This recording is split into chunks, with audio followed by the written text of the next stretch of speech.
Good day everyone, this is Muhammad Ali Sultan and welcome back to Sir Zen's channel. Okay, let us solve some mathematics problem about relative speed. Number 15. Car A is traveling towards the east at a speed of 35 km per hour, while car B is traveling towards the west at 45 km per hour. If they left the same point at 1 p.m., how far are they at 3.345 p.m.? Letter A, 240 km. Letter B, 200 km. Letter C, 220 km. Letter D, 180 km. Okay? So, unang gagawin natin, i-identify muna natin yung mga given sa ating STEM. Meron tayo dito, car A, tapos car B. Tapos they are on different speed. Si car A, papunta siya sa east na may speed na 35 km per hour. Si car B naman, papunta siya sa west na may 45 km per hour ang takbo. Okay?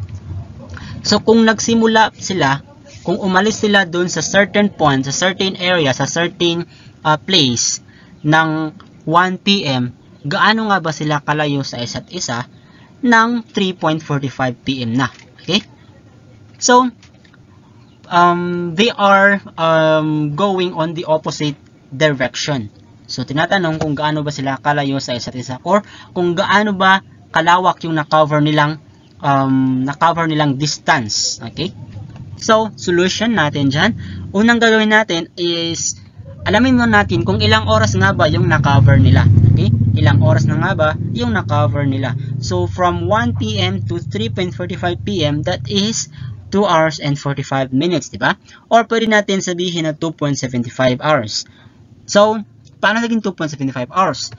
Yung 45 minutes, i-convert natin into hours. That would become 45 minutes multiplied by 1 hour over 60 minutes. So, kamakancel yung minutes.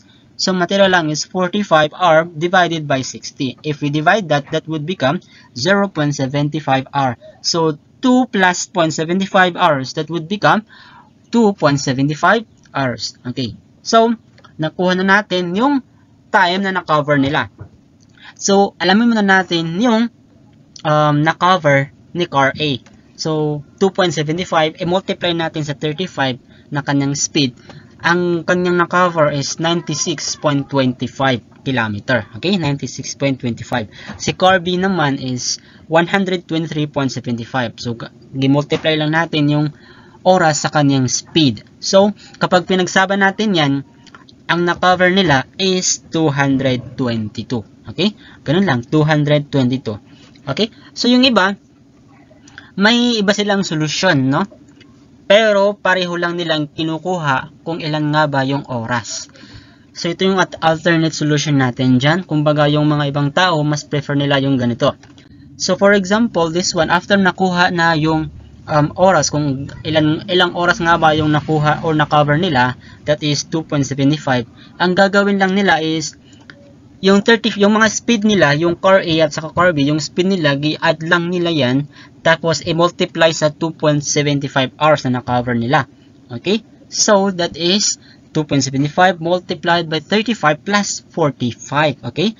So, after that, 2.75 multiplied by 35 plus 45, that is equal to 80. Okay? So, kapag i-multiply natin yan, that would become 220. So, ngayon, 220 km ang kanilang na-cover mula alauna hanggang alas 3:45 p.m. Okay? 3:45 p.m. So, ang ating sagot is letter C, 220 km. Follow for more.